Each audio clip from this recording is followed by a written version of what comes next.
Hello guys, my name is Srtv and this is the Abuja Manhunt, a show that showcases the great work the members of National Assembly.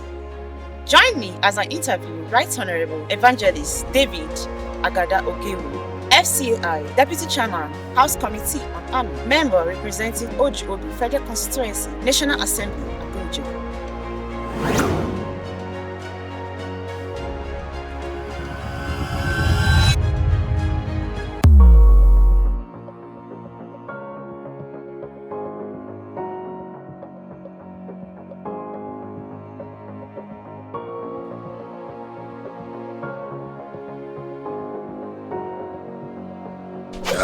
By the grace of God, I remain Ogewu David Agada, member representing Obi Federal Constituency and from Benue State, the full basket of the nation, and equally a proud Agada son by the special grace of God, the third majority tribe in Benue State.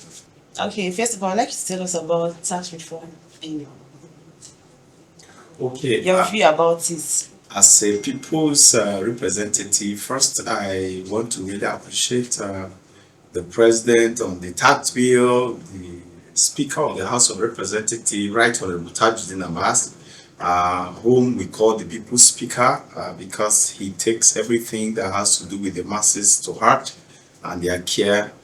Anything that has to bring development to our nation has been his priority.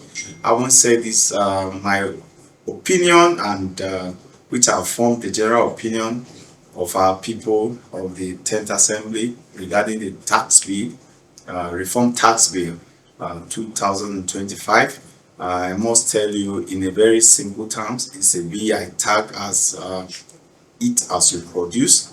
In other words, we're going back to drawing board of the days where we need to work out, the things that we need, try to put solution to our problems. We have been living a taxless life in this our own society, and in some areas where people had to pay tax, it has been a multiple one. But by this tax bill reform, I can tell you for free that it has been consolidated.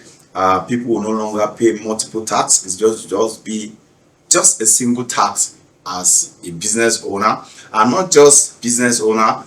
There is a range at which we look at it so that the little business business people that intend to set up little business will not be killed by tax. So those set of people are exempted from tax, and that's why we look at it from 1 million naira upwards before we can look at you to begin to pay tax. So it is a reform that have come to stay, that the president have brought at the right time. There is no nation that survives without tax.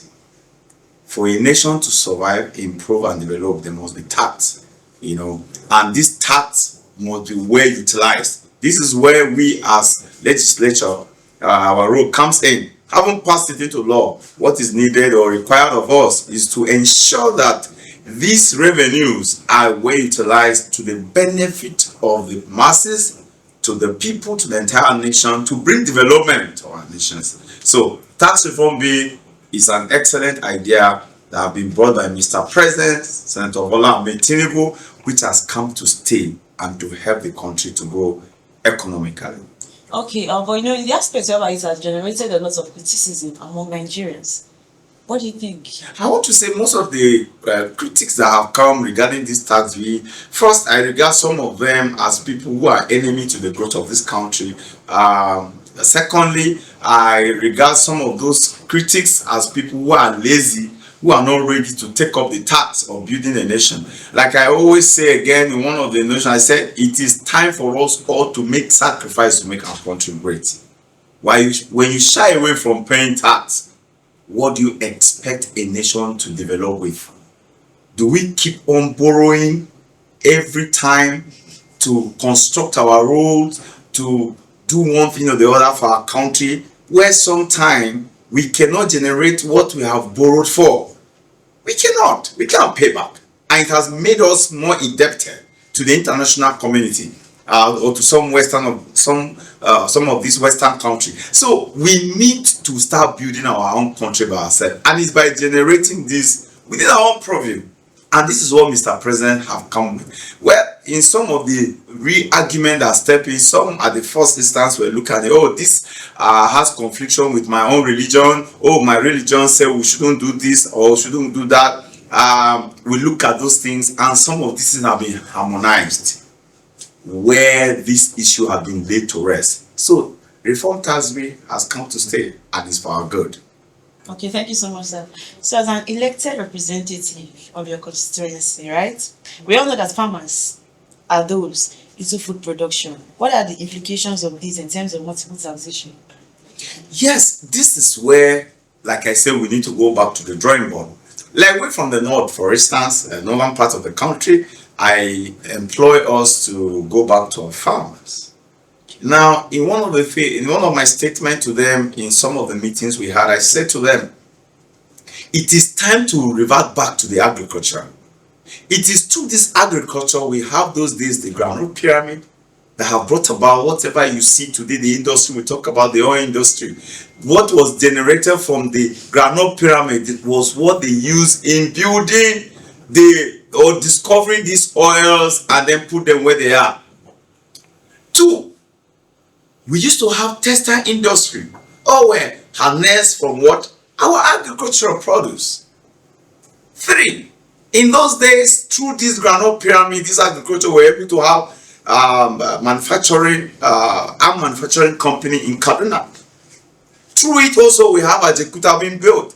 This money were all generated from agriculture. So why do we abandon the natural thing that God has given to us as a source? So it is high time for us to go back to that agricultural produce so that we can feed even the world, nations now, because we have what it takes to feed the entire nation. I can tell you for free, there is no country in this world that has that good soil texture for agriculture like Nigeria as a nation. So it is high time for us to do that. One of the challenges we are having today is the insecurity. This is where I also told some of my colleagues and some of our leaders in the north to approach Mr. President, who is willing to make sure he put an end to this insecurity, because he's having a sleepless night to make sure that this insecurity is put to an end.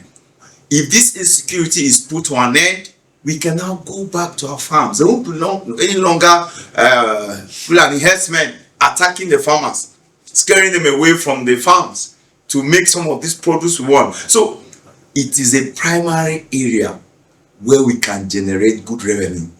Very good one. Going to mechanized farming is a welcome development. And for me, as a person, I'm already in it. We are going to expand it more to make sure that our people are employed, they are paid. Through this agriculture, I can tell you, jobs will be created. Jobs will be created. Youth will be taken out of the street. And then those who have studied agriculture will now deploy this wealth of knowledge they've acquired. So it's a welcome development. Okay, thank you so much, sir. Okay, so about the bill, how vocal were you during the elevations of this bill? Because it looks like a lot of our lawmakers did not really oppose the bill. So I'd like to know, how vocal were you? Well, do you really think it's much better you lobby, or you just put your voice out? one of the things you must have to understand with lawmaking, one, is a collective idea. It's a collective effort. You see, in the House, we must agree for us to proceed. So, seeing people not speaking openly sometimes does not mean that their input were not there. Our input most time can be made through our subjections, through some of those things we have written, and then look at them holistically. Sometimes, even in the executive section, we make some of this input. So, during those times, I spoke, of course, encouraging some of our colleagues to understand that this bill is for our good, and it's high time for us now to be ready to make sacrifice. Let me tell you, for instance, this bill, in fact, has to do with more the elite than the downtrodden. The tax is more on the rich, not for the poor. So it calls for sacrifice. So we are going to be sacrificing to develop our nation, not All this period of time, we keep traveling here and there, seeking medical attention, going to where it's advanced. Why can't we make our own country advance? This is where we have come in, and we all lend our voice to it. I can tell you, every member make his or her input during the tax bill reform bill. Every member. And we all agreed that this is the line we'll toe. And that's why, in fact, we have to resolve into, bringing up an ad hoc special committee that look into it critically. They sat for over 9 to 10 days, looking at it clause to clause. After they were done, we still went into executive section to give it the final touch. So it wasn't something that was gambled with. And then we also welcome all the ideas that came from the public opinions. We harnessed them, put them together, and then we came up with a refined tax bill. So I can tell you, this reform tax bill is here to stay and is for good. Wow. For our country, Nigeria. That's nice. Okay, so I'd like to know, as deputy chairman, right, of the House Committee on Army, you know definitely that the military is undergoing a series of reformation, upgrade of their equipment, and all things the president has been trying to achieve in the security sector. You have a more in-depth view of this, sir. Yes, I must give an applause to the military formation in our country, Nigeria, the army particularly. In fact, they make a lot of huge sacrifice when it comes to, engaging this insurgency. They have been there. Many of our armed forces, some of the heroes have fallen in the course of these actions. I douse my cap for them. I can also tell you that they are ever ready to combat and to end this insecurity. And that's why you see Mr. President haven't gone around, in fact, because of trying to know more or deep of what is happening in the army. We went for an oversight, went through the 6 geopolitical zones to see how they are faring. And one of the things we discovered were, the well-being of the soldiers, that was not being catered for well. And then also looking at places like their place of abode, looking at their family. We came with also some of these suggestions down, immediately went on this oversight. Aside that, also, we discovered that they need more sophisticated weapons to confront some of these criminals element and some of these people perpetrating this evil. Talking about weapons, what about a situation whereby I feel like 70% of our weapons are coming from outside Nigeria? One of the things I kept emphasizing, as a patriotic citizen, is we should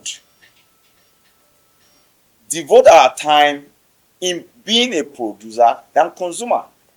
It is high time we begin to manufacture our own here. It's high time we begin to exploit some of these excellent brains we have out here. And by God's grace, we are getting there because the president is committed to this act. And that's why, at the moment, he said, let's get what we need to end this insurgency. And then we'll go into own production. I can tell you for free that right now, as we speak, we have some of this production taking place in our country. So gradually, we'll be growing into those advanced equipment that are also needed as well. Of course, we need to be learning, of course, to get more equipped. So on those aspects, we are on it because it's not easy. Sometimes you can go to another man's country and say, oh, I need this. And then they will say to you, no, we cannot give this to you because we have our own to confront. So there is nothing as good as your own. By the grace of God, we are getting there as a nation. So the armed forces generally are working together to make sure that they put an end to some of this insecurity. And Mr. President made an adequate, budget for them this year to make sure that their well-being is catered for. This is an excellent idea and a welcome effort from Mr. President and the Speaker of House of Representatives, Right Honorable Timothy Abbas. So we're on top of the game, on top of the matter. Okay, sir. Thank you. Okay, so talking about military now, I want to talk about most especially those military personnel. I'm talking about the ones that have the junior ranks. They complain about their military leaders forsaking them, not really giving them proper health care. Now, actually talking about those that have come out to speak. I'm talking about the sense of those that have come out to speak, right? And I know that fully well the military has their own disciplinary procedures in the way they do things. So what has your committee done about it? Well, these complaints were the thing of the past. It's no longer happening. I can tell you this for free because these are the measures the president have taken charge of. That's why you hear me generalize it by saying welfare of the soldiers. It includes both the higher ranking one and to the lowest one. So by the grace of God, this is so, and they are moving smoothly as we speak. Okay, so I know that you're a well recognized and respected evangelist. So how do you kind of do this a political job with combining it with you being an evangelist? How do you do that? Well, I must tell you, politics and serving God is not quite easy. But like the Bible says, with God, all things are made possible and become easy for us. You got to face these temptations and see a lot of things. The only thing that keeps you going is the grace and mercies of God. So God is helping us to navigate. And like I always say to my beloved Christians, I will always say to them, if you shy away from seat of power, if you shy away from politics, the dirty people will play it and then you will be at the receiving end. But when you get into the system, you'll be able to correct, the abnormality that is being played there. We saw a lot of things and we're correcting it gradually. Okay, so now this is what I want to know, right? How were you able, right? What's the secret of maintaining your conscience as an evangelist? Do you know what I'm asking? Because we know that in politics it's a game of interest where people backstab, backbite, lies, and all of that. So how are you able to discipline yourself to do it? As a matter of fact, you must, like I say, there are temptations and you must face them. In my federal constituency, you have some of them. In fact, I refer to them as stomach infrastructure. They can tell any lies to get what they want to get. Okay. But by the grace of God, while coming here, I told them point clear, that lie is not welcome. If you come to tell lies, I keep you in the place of lie and tell you simply to go and get repent. If you repent, we absorb you back and then we'll work together. If you are not ready, you stay at the sideline while we continue the job. Because what most of them does is this is what is coming to the federal constituency. Let's share it. Let us enjoy it. I said, no, it's not going to be shared. It's going to where it ought to be. Yes, it's not very easy. Some of them hate me for that. Some of them would also want to hear my name for that. But I am very comfortable that I'm doing the right thing. And I give thanks to God for doing the right thing. And I will continue to do the right thing. The Bible says, ye shall know the truth, and the truth shall set you free. So when you do the right thing, that justice from God will definitely come. And I can tell you, as a servant of God, sometimes I say to people, don't play with God's mercies and grace. There is always that point where God will say, enough is enough. And when God says that, the judgment comes. And it comes with severeness. And this severeness can be an end to one's life, can be an end to that individual, or to whatever capacity the individual might be. So God is the ultimate. If you have this at the back of your mind, you will know that you need to discharge and do the right thing. Above all, whatever you are trying to gather or the kind of money amount in your bank account, the day you are pronounced dead, you leave them behind there and journey to answer your questions before God Almighty. And that's why King Solomon says, he has seen it all. It is vanity upon vanity. And all is vanity. You came with nothing, you live with nothing. So, we live in a vanity world. But one thing is sure, your legacy will live after you. Were you a good person? It will be said after you are gone. Were you a bad person? It will be said after you are long gone. So this must remain, that legacy. And for some of us, it is that legacy we want to create. And not negative legacy, a positive legacy. And by the grace of God, God is helping us to do the little that we can in our federal constituency. I will continue to do by the grace of God.